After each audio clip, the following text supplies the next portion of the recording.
Well, I'm with Lloyd Davis at the ICA, where we've had a very intellectually stimulating, well, challenging discussion about culture in the cloud. And I could ask Lloyd about that, but I think probably simpler to ask what's going on here, because you've taken people away from their drinks. Hang on.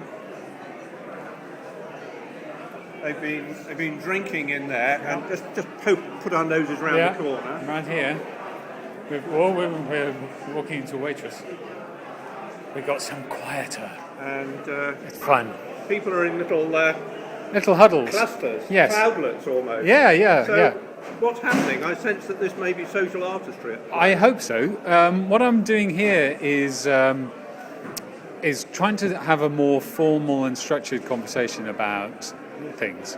And I'm trying an experiment, which is an ongoing experiment I've been doing with people around human-scale conversations.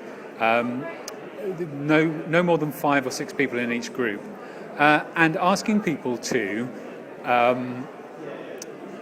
only have one person speaking at a time, to allow someone to speak until they've finished speaking, and not to ask questions when somebody's finished speaking, not to interview them or interrogate them, simply to add their experience of whatever they've just heard, and also to try not to argue with them, try not to show how somebody is wrong, but either be positive or share an experience that contrasts with the experience that's just been shared. My own experience of doing this kind of stuff is that it creates a much more intimate and interesting conversation. We often get, I think, into unconscious patterns of behaving when we're in these small groups. And the number one offender is the interview, where we don't have to think about what anybody else is saying. All we have to think about is a witty question to ask somebody. And you and I are very well practiced in that. In fact, we spend all our time doing it.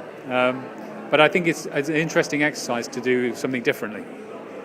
So is this, you're social artist in resident at the Centre for Creative Collaboration, if I... That's right, absolutely right.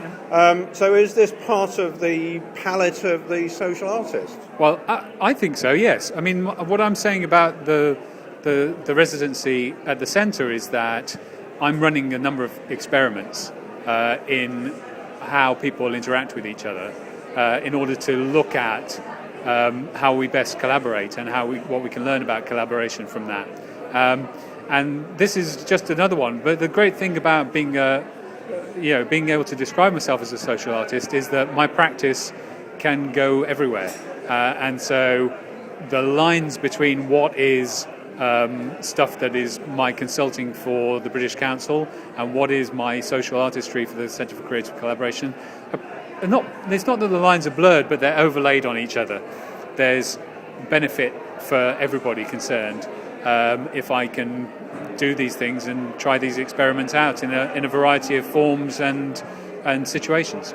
So is the hope that people might go away from this and say, well, I had a really good conversation there, and maybe try it out for themselves? Absolutely, try it out for themselves and blog about it probably as well. I encourage people to write about what their experience of it is. And I would also hope that they have got a clearer idea of what they think as a result of having these conversations than you might if you just stand with a glass of wine and talk to people that you already know, which is what's going on in that room, which is great, but it's nice to be able to do something different as well. So just finally to recap the very simple instructions you gave.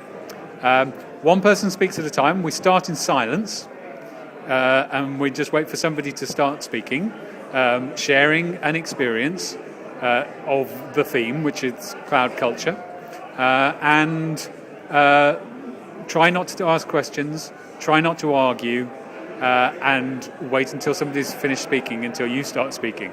That's about it. And small groups, 5 people. Great. I won't interrupt, but I'll just go and eavesdrop for a moment. Okay. Thanks, Lloyd.